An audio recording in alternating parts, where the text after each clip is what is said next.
Bismillahirrahmanirrahim. Assalamualaikum warahmatullahi wabarakatuh.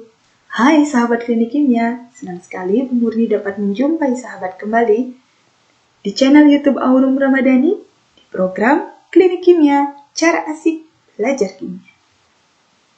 Nah sahabat klinik kimia, kali ini Bu Murni akan mengajak sahabat untuk menyelesaikan latihan soal materi larutan elektrolit dan non-elektrolit. Jadi, pastikan sahabat menonton sampai habis ya video ini. Dan sudah subscribe channel ini, aktifkan notifikasinya agar sahabat tidak pernah ketinggalan video-video terupdate dari channel YouTube ini. Terima kasih ya dukungannya. Langsung saja yuk kita bahas. Ini dia latihan soal larutan elektrolit dan non-elektrolit. Check it out. Kita mulai dari soal yang pertama. NaCl padat tidak dapat menghantarkan arus listrik, sedangkan larutan NaCl dapat menghantarkan arus listrik. Dari fakta tersebut dapat disimpulkan bahwa A. Adanya air mengalir, NaCl yang semula berikatan kovalen menjadi berikatan ion. B. NaCl padat bila dilarutkan ke dalam air akan terdisosiasi membentuk ion-ion yang bebas bergerak. C. NaCl padat berikatan kovalen, tetapi larutan NaCl merupakan senyawa berikatan ion. D. Air menimbulkan perubahan pada kekuatan arus listrik, atau E. Arus listrik akan mengalir bila ada air sebagai mediumnya.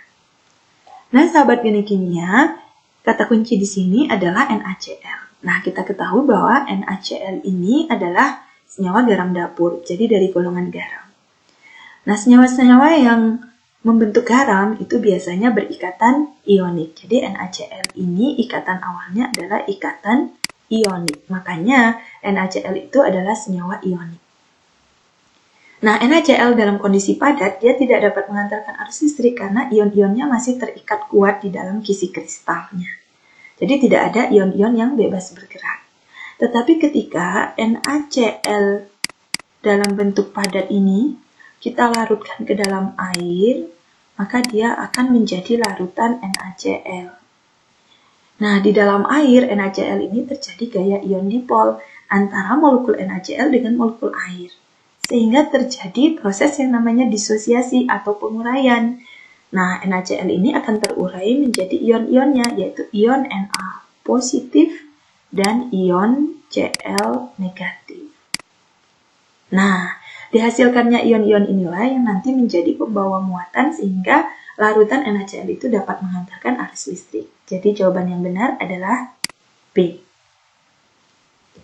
Soal yang kedua, senyawa berikut yang dalam keadaan padat tidak menghantarkan listrik, tetapi dalam keadaan lelehan dan larutan dapat menghantarkan arus listrik adalah A. KCl, B. C12H22O11, C. CONH22 kali, D. C2H5OH, E. C6H12O6. Nah, kata kunci dari soal ini adalah dalam keadaan padat, dia tidak akan menghantarkan arus listrik. Tetapi lelehan dan larutannya dapat menghantarkan arus listrik. Nah, senyawa-senyawa yang memiliki ciri-ciri seperti ini, dia biasanya adalah senyawa yang memiliki ikatan ionik atau senyawa ionik.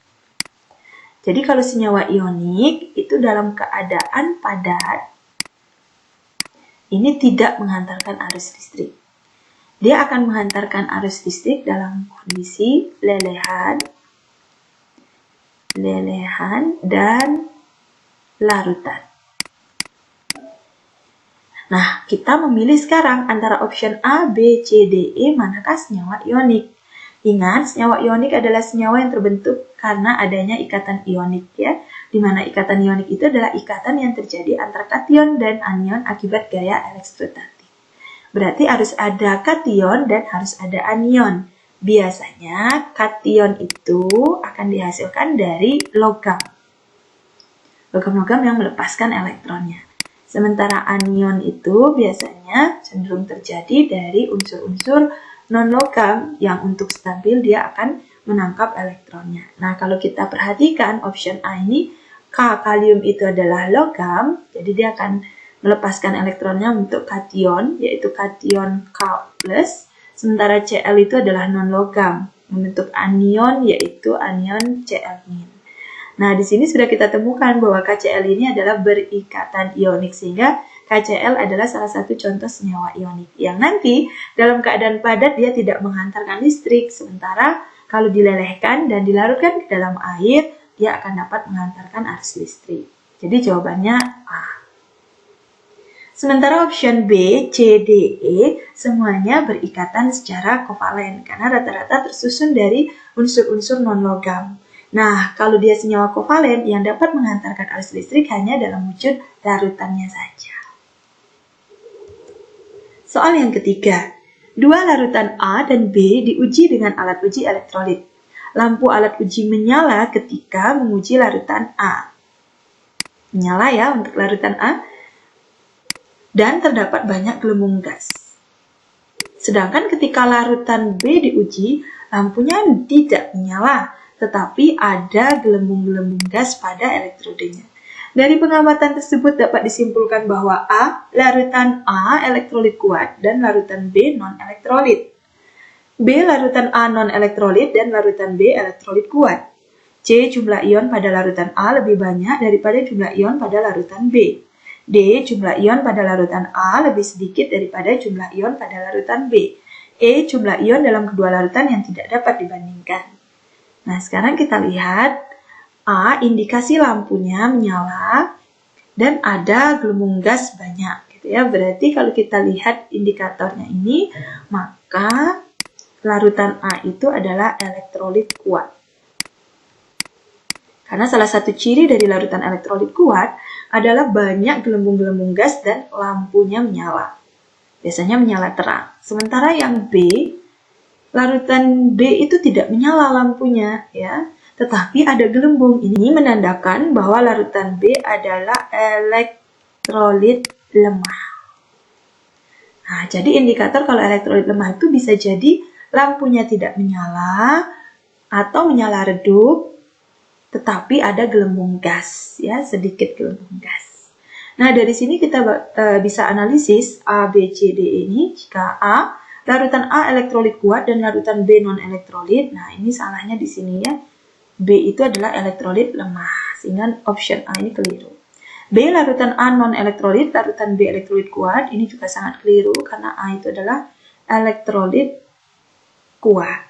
C, jumlah ion pada larutan A lebih banyak daripada jumlah ion pada larutan B. Nah, karena A ini elektrolitnya kuat, sementara B elektrolitnya lemah, maka kita dapat menjelaskan bahwa salah satu faktor yang mempengaruhi kuat lemahnya itu adalah jumlah ionnya. Jadi, kalau elektrolit kuat, jumlah ionnya itu lebih banyak dibandingkan dengan elektrolit lemah. Sehingga daya hantar listriknya lebih kuat. Sehingga jawabannya adalah C. Sementara option D, jumlah ion pada larutan A lebih sedikit daripada jumlah ion pada larutan B. Ini keliru ya, karena A itu lebih banyak. E, jumlah ion dalam kedua larutan yang tidak dapat dibandingkan. Nah, kita bisa membandingkannya melihat dari banyaknya gelembung gas yang dihasilkan dan indikator uji nyala lampunya. So, jawabannya sudah tepat C. Soal yang keempat. Larutan H2SO4 di dalam air akan terionisasi dengan reaksi A, H2SO4 menjadi 2H plus tambah SO4 2-, B, H2SO4 menjadi 2H plus ditambah 4SO2-, C, H2SO4 menjadi H2 plus ditambah SO4 2-, D, H2SO4 menjadi H2 plus tambah 4SO-, atau E, H2SO4 menjadi H2 plus SO4 2-. Nah, di sini larutan H2SO4 itu adalah larutan yang berasal dari senyawa kovalen. Nah, karena dia berasal dari senyawa kovalen, maka penguraiannya di dalam air istilahnya adalah ionisasi. Kalau tadi NaCl karena dia senyawa ion, awalnya sudah ada ion, maka dia hanya terurai, istilahnya disosiasi. Tapi kalau senyawa kovalen, dia akan mengalami proses ionisasi terlebih dahulu, yaitu proses pembentukan ion. Nah, kalau di dalam air H2SO4 itu kita lihat ini adalah asam sulfat. Dia kalau terionisasi di dalam air maka akan menghasilkan, jadi kalau H2SO4 ini tersusun dari ion H+, jadi H ini adalah ion H+. Karena dia asam, dia akan melepaskan elektronnya di dalam air membentuk ion H+. Kemudian SO4 ini adalah bertindak sebagai anionnya. Jadi kalau yang di depan itu kationnya, kalau yang di belakang itu adalah anionnya. Kebetulan anionnya adalah anion poliatomik, yaitu anion SO4 dengan muatan 2-min. Nah, sekarang kita lihat di sini H2SO4-nya adalah senyawa netral. Kalau senyawa netral total muatannya 0. Sementara jika kita jumlah muatan H+ dengan SO4 2-min, itu totalnya adalah belum 0 ya. Jadi min 2 plus 1 itu adalah min 1. Nah, supaya totalnya 0, maka di sini kita lihat hanya ada 2 ya, berarti ion H+-nya ini ada 2. Sehingga 2 dikali plus 2 min dia totalnya 0. Sehingga H2CO4, jadi larutannya itu akan terionisasi di dalam air menjadi 2H+ aqueous ditambah SO4 2-min aqueous. Jadi jawabannya adalah A. Soal yang kelima, diketahui data percobaan daya hantar listrik sebagai berikut. Jadi kita perhatikan tabelnya. Urutan daya hantar listrik yang benar adalah, jadi kita lihat option A, B, C, D, atau E. Nah, kita analisis dulu tabelnya. Larutan cuka, ini rumus cuka, CH3COH, asam asetat, ya, asam cuka. Ini lampunya menyala redup. Nah, berarti kalau dia menyala redup, indikasinya, jadi dia hanya dilihat dari lampunya kalau soal ini ya, menyala redup berarti dia elektrolit yang lemah. Nah, ini mungkin gelembung gasnya ada tapi sedikit. Nah, kalau alkohol, C2H5OH ini adalah etanol, itu lampunya tidak menyala, berarti dia non-elektrolit, tidak ada gelembung gas pasti ya. Sementara garam dapur dalam bentuk larutan, rumusnya adalah NaCl, dia menyala terang, berarti elektrolit kuat. Nah, kalau daya hantar listriknya yang benar, urutannya adalah, kita lihat kalau A, cuka lebih besar dari alkohol, alkohol lebih besar dari garam dapur daya hantarnya. Nah, ini salah ya, karena daya hantar yang paling kecil itu adalah alkohol. Nah, apalagi yang B, alkohol daya hantarnya lebih besar dari cuka, lebih besar dari garam dapur. Ini tentu salah. Yang C, daya hantar garam dapur itu lebih besar dari cuka, lebih besar dari alkohol. Nah, ini benar. Yang D, cuka lebih besar dari garam dapur. Ini sudah salah ya. Karena cuka itu elektrolit lemah, garam dapur elektrolit kuat. Garam dapur lebih besar dari alkohol, lebih besar dari cuka. Nah, ini garam dapurnya lebih besar dari alkohol bisa ya, benar. Tapi kalau alkoholnya lebih besar dari cuka, ini yang keliru. So, jawaban yang paling benar adalah option C. Soal yang keenam, di antara senyawa berikut yang jika dilarutkan dalam air tidak mengalami ionisasi. Nah, karena tidak mengalami ionisasi berarti senyawa ini tergolong senyawa-senyawa dalam bentuk larutan non-elektrolit. Nah, kalau kita lihat A, CH3COH, ini adalah asam cuka, dia terionisasi di dalam air tapi sebagian. B, H2SO4, ini adalah asam sulfat, asam kuat ya, pasti dia terionisasi. C, Al, Cl3, ini adalah senyawa ionik, di mana ada logam Al dan yang non-logam adalah Cl-nya. Nah, kalau senyawa ionik, dia pasti elektrolit. Dia akan mengalami penguraian, namanya disosiasi. Kemudian D, MgCl2, dia akan mengalami proses penguraian atau disosiasi ya. Jadi ini ionisasi atau disosiasi. Disosiasi ya. Jadi ini benar.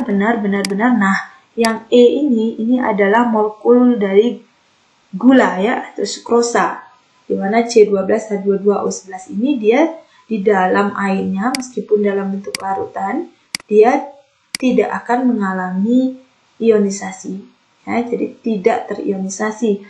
Jadi tetap C12H22O11 ini dalam bentuk molekul gula. Jadi dia hanya terlarut tetapi tidak terion, jadi tidak menghasilkan ion.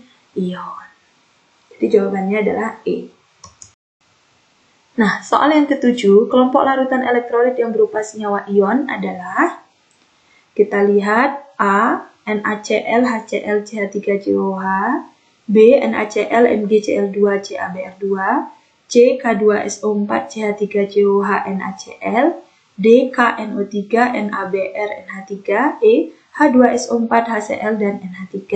Nah, larutan elektrolit yang berupa senyawa ion, berarti dia tersusun dari kation dan anion, dari umumnya logam dan non-logam. Nah, kita lihat NaCl jelas ya, dia senyawa ion. HCl, nah H-nya non-logam, Cl-nya non-logam, ini keliru. CH3COH jelas ini senyawa kovalen. Yang B, NaCl, benar. MgCl2 juga benar. CaBr2 juga benar, karena ini tersusun dari logam dan non-logam. Jadi jawabannya adalah B. Soal 8. Seorang siswa ingin menguji beberapa jenis air limbah yang terdapat di sekitar sekolahnya. Hasil yang didapat sebagai berikut. Pasangan air limbah yang bersifat elektrolit lemah adalah A1 dan 2, B1 dan 4, C2 dan 5, D3 dan 5, E4 dan 5. Nah, air limbah yang bersifat elektrolit lemah. Kita lihat dulu yang air limbah nomor 1. Lampunya menyala, ada gelembung gas. Nah, ini biasanya elektrolit yang kuat. Nomor 2, lampu tidak menyala, ada gelembung gas. Nah, ini elektrolit lemah. 3, tidak menyala, tidak ada gelembung gas. Ini non-elektrolit. Yang 4, menyala, ada gelembung gas, elektrolit kuat. 5, tidak menyala, ada gelembung gas, elektrolit lemah. Berarti di sini yang termasuk elektrolit lemah adalah 2 dan 5. Sehingga jawabannya adalah C. Soal yang ke-9, berikut ini data pengamatan uji daya hantar listrik beberapa larutan. Yang tergolong elektrolit lemah adalah larutan dengan inisial huruf. Nah, sama nih ya dengan soal sebelumnya. Kita lihat dulu yang B, nyala lampu tidak ada gelembung gas. Nah, ini elektrolit lemah. Yang Q, terang ada gelembung gas, elektrolit kuat. Yang R, nyala lampunya tidak ada gelembung gas, elektrolit lemah. S, terang ada gelembungnya, elektrolit kuat. T, U ini sama, tidak ada nyala lampu, tidak ada gelembung, berarti kedua-duanya adalah non-elektrolit. Yang V, terang ada gelembung gas, dia elektrolit kuat. W, nyala lampu, tidak ada gelembung gas, berarti tidak ada nyala lampu ya, dan ada gelembung gas, berarti elektrolit lemah. Sehingga yang termasuk dengan elektrolit lemah itu adalah P, kemudian R, dan W, PRW. Jadi jawabannya adalah E. Soal yang ke-10, data uji elektrolit air dari berbagai sumber sebagai berikut. Pernyataan yang tepat untuk data di atas adalah A. Air laut tergolong elektrolit lemah. Adalah A. Air laut tergolong elektrolit kuat. Kita lihat nomor 2 ini. Air laut, nyala lampu terang, kecepatan timbul gas cepat. Nah, ini sudah benar ya. Bahwa air laut itu adalah elektrolit yang kuat. Jadi jawabannya sudah kita jumpai adalah A. Soal 11. Data eksperimen uji daya hantar listrik sebagai berikut. Berdasarkan data di atas yang merupakan larutan non-elektrolit adalah non-elektrolit berarti nyala lampunya tidak menyala dan tidak ada gelembung gas. Kita lihat dari tabel ini yang kedua ya. Dan yang keempat. Jadi jawaban ini adalah 2 dan 4. Soal ke-12. Di antara pernyataan berikut tentang elektrolit yang menurut Anda paling tepat adalah A. Zat-zat yang jika dilarutkan dalam air akan terurai menjadi ion negatif dan ion positif. Betul ya? Oke. Yang B. Zat-zat yang jika dilarutkan dalam air akan terurai menjadi molekul. Tidak ya. Dia akan terurai menjadi ion. C. Zat-zat yang jika dilarutkan dalam air akan terurai menjadi atom. Jadi kalau bisa mengantarkan listrik itu indikasinya harus ada ion-ion yang membawa muatan sehingga ada aliran elektron ya. Zat-zat yang jika dilarutkan dalam air akan terurai menjadi unsur-unsur. Tidak. Zat-zat yang jika dilarutkan dalam air dan dialiri listrik terurai menjadi gas. Tidak mesti ya. Dia akan terurai menjadi ion negatif dan ion positif. Soal 13. Berdasarkan hasil uji daya hantar listrik larutan P dan Q diperoleh hasil sebagai berikut. Pada larutan P, lampu menyala dan terbentuk gelembung-gelembung gas. Nah, ini P sudah kita bisa identifikasi dia elektrolit yang kuat. Pada larutan B, lampu tidak menyala dan tidak terbentuk gelembung-gelembung gas. Berarti yang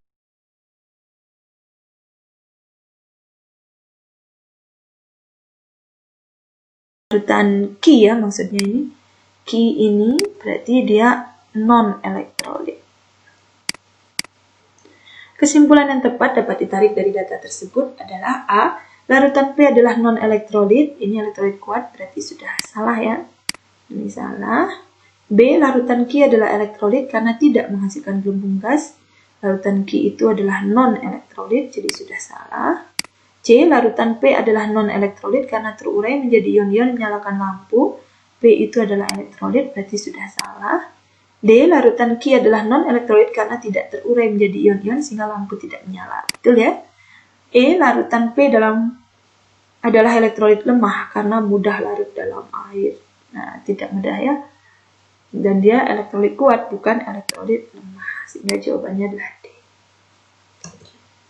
Soal yang ke-14, pada uji daya hantar listrik terhadap beberapa larutan berikut yang akan memberikan hantaran listrik terbesar jika volume larutannya sama adalah A. HCl 0,1 molar, B. H2SO4 0,1 molar, C. H2SO4 0,05 molar, D. CH3COH 0,1 molar, E. CH3COH 0,05 molar. Nah, daya hantar listrik itu dapat dipengaruhi oleh dua faktor, yaitu jenisnya dan konsentrasinya. Konsentrasi itu di sini yang disebut konsentrasi itu adalah 0,1 molar. Ini namanya molar ya, satuan konsentrasi, mol per liter. Nah, sekarang kita lihat jenisnya dulu. Ada HCl, H2SO4, CH3COH. Nah, kalau kita lihat di sini, HCl, H2SO4, dan CH3COH yang memiliki sifat keasaman yang lebih rendah itu adalah CH3COH. Jadi ini adalah nanti cenderung elektrolit lemah. Jadi yang D dan E ini kita sudah eliminasi. Nah, sekarang kita bandingkan HCl dengan H2SO4. Ini dalam kita lihat konsentrasinya sama. Jadi kalau HCl dalam bentuk larutannya ini akan terionisasi menjadi ion H+ dalam air ya, dan Cl-. Sementara kalau H2SO4, di soal sebelumnya sudah kita bahas, ini akan menjadi 2H+ ditambah SO4 2-. Nah, kalau kita lihat di sini HCl menjadi H+ dan Cl-. Jadi kalau kita lihat di sini dihasilkan 2 ion, sementara H2SO4 dihasilkan 2 ion H+ dan 1 ion SO4 2-. Jadi ini 3 ion. Nah, kalau kita bandingkan jumlah ionnya itu lebih banyak ion dari H2SO4. Jadi kalau HCl dengan H2SO4, maka H2SO4 itu daya hantar listriknya akan lebih besar dalam konsentrasi yang sama seperti ini. Sehingga option A kita coret. Nah, sekarang ada B dan C. B dan C sama-sama dia zat terlarutnya adalah H2SO4. Jadi sama-sama larutan H2SO4, hanya beda konsentrasinya. Yang B lebih besar dibandingkan yang C.